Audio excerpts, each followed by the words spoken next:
यहूदा की ओर से जो यीशु मसीह का दास और याकूब का भाई है, उन बुलाए हुओं के नाम जो परमेश्वर पिता में प्रिय और यीशु मसीह के लिए सुरक्षित हैं, दया और शांति और प्रेम तुम्हें बहुतायत से प्राप्त होती रहे। हे प्रिय, जब मैं तुम्हें उस उद्धार के विषय में लिखने में अत्यंत परिश्रम से प्रयत्न कर रहा था जिसमें हम सब सहभागी हैं, तो मैंने तुम्हें यह समझना आवश्यक जाना कि उस विश्वास के लिए पूरा यत्न करो जो पवित्र लोगों को यह एक ही बार सौंपा गया है, क्योंकि कितने ऐसे मनुष्य चुपके से हम में आ मिले हैं जिनके इस दंड का वर्णन पुराने समय में पहले ही से लिखा गया था। हे भक्तिहीन हैं और हमारे परमेश्वर के अनुग्रह को लुचपन में बदल डालते हैं और हमारे एकमात्र स्वामी और प्रभु यीशु मसीह का इनकार करते हैं। पर यद्यपि तुम सब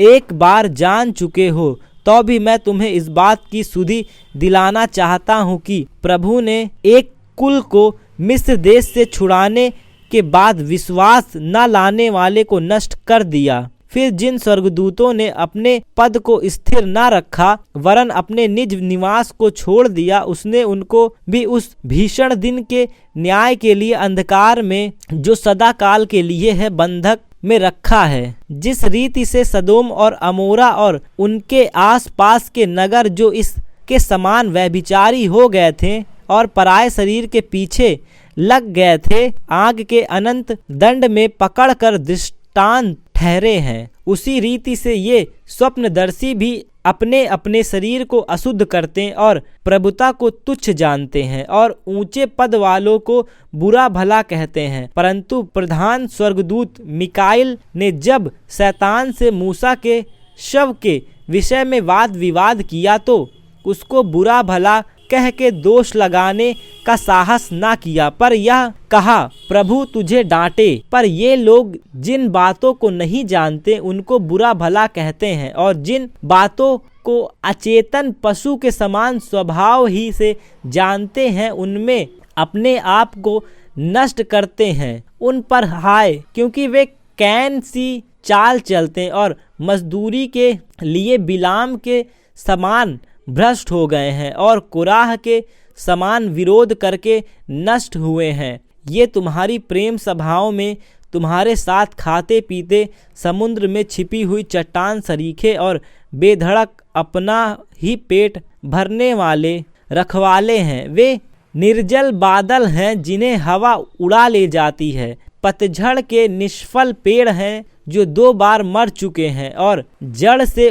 उखड़ गए हैं। ये समुद्र के प्रचंड हिलकोरे हैं जो अपनी लज्जा का फेन उछालते हैं। ये डवाडोल तारे हैं जिनके लिए सदा काल तक घोर अंधकार रखा गया है। हनोक ने भी, जो आदम से 7वीं पीढ़ी में था, इनके विषय में यह भविष्यवाणी की, देखो प्रभु अपने लाखों पवित्रों के साथ आया कि सब न्याय करें और सब भक्तिहीनों को उनके अभक्ति के सब कामों के विषय में जो उन्होंने भक्तिहीन होकर किए हैं और उन सब कठोर बातों के विषय में जो भक्तिहीन पापियों ने उनके विरोध में कही है, दोषी ठहराए। ये तो असंतुष्ट,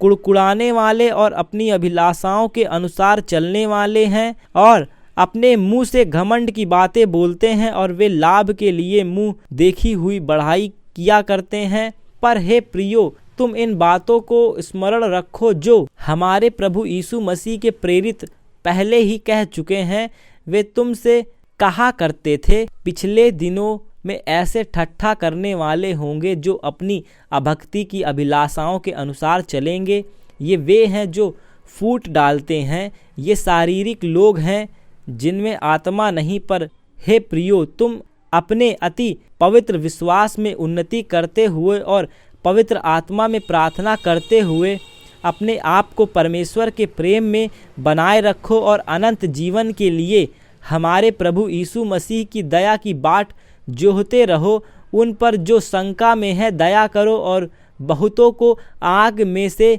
झपट कर निकालो और बहुतों पर भय के साथ दया करो, पर उस वस्त्र से भी घृणा करो जो शरीर के द्वारा कलंकित हो गया है। अब जो तुम्हें ठोकर खाने से बचा सकता है और अपनी महिमा की भरपूरी के सामने मगन और निर्दोष करके खड़ा कर सकता है, उस एकमात्र परमेश्वर उद्धारकर्ता की महिमा और गौरव और पराक्रम और अधिकार हमारे प्रभु यीशु मसीह के द्वारा जैसा सनातन काल से है, अब भी हो और युगान युग रहे। आमीन।